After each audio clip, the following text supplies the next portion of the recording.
Hey there, welcome back.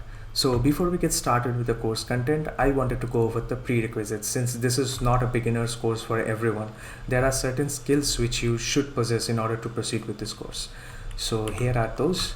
So starting with the first one, now this is very basic. You're trying to learn PyTorch, so I'm expecting that you have some knowledge of working with Python, right? You should know the syntax of Python.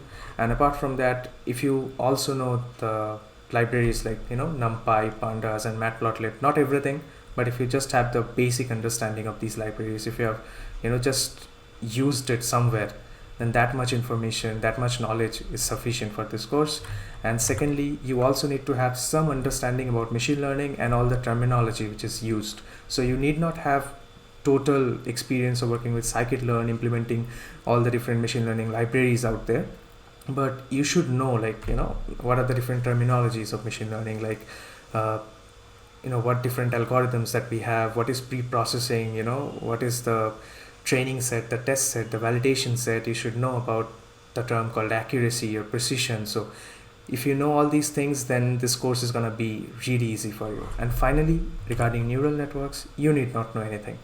So there is no requirement, because I'm going to cover everything from scratch. So there will be theory, there will be hands-on sessions. So starting from what is a neuron to building deep neural networks, you're going to learn it all.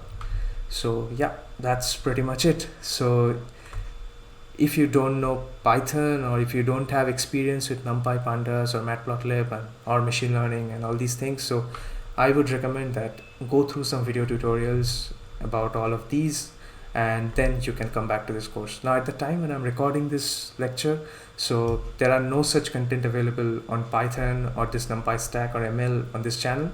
So maybe at the time when you are watching, I've already created those. So the best way to find it out is just check the description section. So if any of that is available, you can find it in description. And if it's not there in description, that means it's not there in the channel. So yeah, that's pretty much it, and I will see you in the next video. Thank you. Bye bye.